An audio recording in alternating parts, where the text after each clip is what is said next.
when you look at kind of marketing and people having the squirrel syndrome and rushing and sometimes as observers we can sit back and we can learn lessons from our clients, good or bad. What's one lesson that you've taken as you've grown your business from your clients? That's a good question. I like to, what we just talked about was, taking time and going through the process.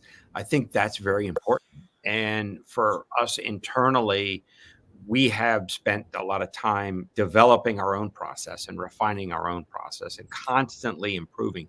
One of the things that we tell our clients is, and especially in this day and age with, streaming and digital and all these, there's so many ways that people get information that test and constantly, create something new and different. And for us, I think we're trying to live that. And it's figuring out what our process is. How do we improve our process as a business that ultimately provides a service and provides value to our clients? How can we do that, quicker, faster, smarter, cheaper, and something that can be intuitive for the team when we hire somebody?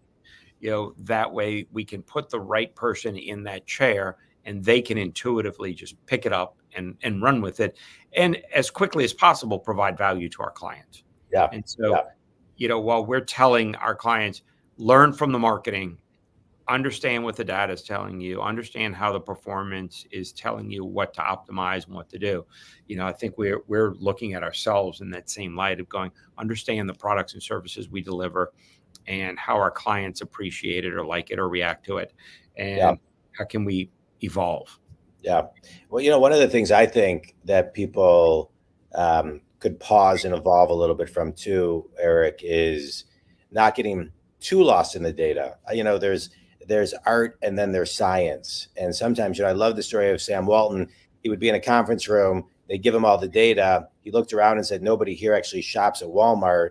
He'd go to the coffee shop, have pie and coffee at the diner, come back and talk to his clients, and then come back and say, here's the data that's most important to the people that actually shop at our facilities. Yeah. Oh, absolutely. So if you could maybe touch on that a little bit, like, there's data and then there's instinct and using your gut and intuition and the art of the business.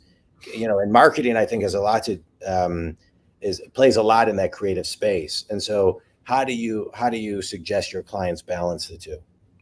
So one of the things that we stress to our clients is, we call it leakage, meaning if you go out and you market, and this is for any company, but you go out and market and you get a client to come in your door and do business with you, a law firm, you get hired by that client.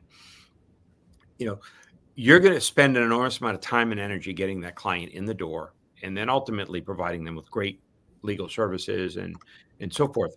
The last thing you want to do is let that client leave. Okay. Yeah. And so what we say is that's considered leakage. They're leaking out of your circle. So constantly spend time with them, whether it's sending them thank you cards or anniversary cards or what have you on the date of their settlement or whatever it may be, so that way they don't leave.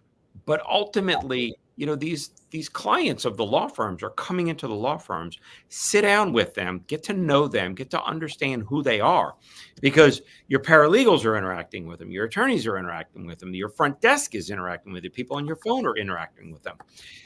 Use those opportunities to really understand what their lives are about, what their needs are about. When, if they're hiring an attorney, they've got some issue, what that pain, suffering, what those issues are, how their world might be upside down, and how your law firm, you can make it a mission for your firm to solve those problems, to speak the language of that client, to interact with them in the way that they like to be interacted with. So it's definitely get to know them. I mean, this is, at the end of the day, it's a people business. You're offering a service. You're not selling a phone or a car or, whatever. It's people, one person interacting with another person. And so use that time advantageously, just like you said, Sam Walton would go sit and have pie and coffee with people in his store. Yeah.